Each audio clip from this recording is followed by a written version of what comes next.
नाहर ने एक काम किया जो पलक ने कभी सपने में भी नहीं सोचा था। उसने राहत को डायरेक्ट कॉल किया और कहा, मैं जानना चाहता हूं तुम कौन हो। तो दोस्तों, इस आखिरी स्क्रिप्ट में हम बात करेंगे उस सीन की जो पूरे एपिसोड का क्लाइमैक्स है। नाहर रायचंद, जो एक साइड पर प्रोफेशनल, शांत, कंट्रोल दिखते हैं, अंदर से एक ऐसा तूफान छुपा रहे हैं जो अब बाहर आने वाला है। मंदिर की वो आवाज, वो चश्मा, वो एक छुरछुरी जो मीटिंग रूम में हाथ मिलाते वक्त हुई थी, ये सब मिलके नाहर के जहन में एक पिक्चर बना रहे हैं और अब वो पिक्चर पूरी होने वाली है। इस एपिसोड में नाहर रात को अकेले अपने होटल रूम में बैठे हैं। लैपटॉप खुला है, फाइल्स बिखरी हैं, लेकिन काम में मन नहीं लग रहा। वो एक काम करते हैं जो हम सब करते हैं जब दिल किसी की याद में डूबा होता है। वो पुरानी तस्वीरें देखते हैं, रूही की तस्वीरें, वो चेहरा, वो मुस्कान, और फिर वो आज की मीटिंग की राहत की एक झलक याद आती है। वो हाथ मिलाना, वो नीची नजर, वो आवाज, और नाहर का दिल एक बार फिर बोल उठता है, ये रूही है। नाहर उठते हैं, स्पर्श का नंबर मिलाते हैं। स्पर्श जी, एक बात पूछनी थी, आपकी पार्टनर राहत, उनका पूरा नाम क्या है, वो कहाँ से है? स्पर्श थोड़ा सरप्राइज होता है लेकिन जवाब देता है, राहत शर्मा, मुंबई से हैं। कोई खास वजह? नाहर कहते हैं, नहीं, बस मीटिंग के लिए कुछ बैकग्राउंड चाहिए था।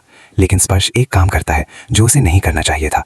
वो कॉल कटने के बाद सीधा रूही को कॉल करता है और बताता है कि नाहर ने उनके बारे में इंक्वायरी की, और रूही का दिल बैठ जाता है। रूही जानती है कि नाहर को शक हो गया है। अब क्या? रूही के सामने दो रास्ते हैं। एक, भाग जाना, जयपुर छोड़ दो, मीटिंग कैंसिल करो, दोबारा गुम हो जाओ। दूसरा रास्ता, सामने आओ, अपना सच बताओ, नाहर को समझाओ कि तुमने क्यों ये सब किया। इस दोनों रास्तों के बीच रूही काफी देर तक बैठती है, आंखों में आंसू, हाथ कांपते हैं, और फिर वो एक काम करती है जो सबको हैरान कर देगा। वो नाहर को खुद मैसेज करती है, नाहर जी, कुछ जरूरी बात करनी है, क्या हम कल सुबह मिल सकते हैं मीटिंग से पहले, सिर्फ 2 मिनट। नाहर ये मैसेज देखते हैं, एक बार पढ़ते हैं, फिर दोबारा। हाथ कांप रहे हैं, आंखों में आंसू हैं या नहीं हम नहीं जानते, लेकिन जवाब वो देते हैं एक ही लाइन में, हाँ 7 बजे, होटल लॉबी। और बस ये एक मैसेज, ये एक छोटा सा कदम पूरी कहानी की दिशा बदल देता है। अब पलक इस सीन से बिल्कुल अनजान है। वो रात को अपने रूम में खुद को तैयार कर रही है, प्लान सोच रही है। ये सोच रही है कि कल वो नाहर के सामने रूही की बुराई करेगी, उसे अलग करेगी और सब कंट्रोल में रखेगी। लेकिन पलक को नहीं पता कि रूही और नाहर का मीटिंग ऑलरेडी सेट हो चुकी है। कल सुबह 7 बजे नाहर और रूही आमने सामने होंगे, और इस बार कोई भीड़ नहीं, कोई डिस्ट्रैक्शन नहीं, कोई स्पर्श, कोई बिट्टू, कोई जूही, सिर्फ नाहर, सिर्फ रूही, और वो सच जो 6 महीनों से 2 दिलों में दबा पड़ा था।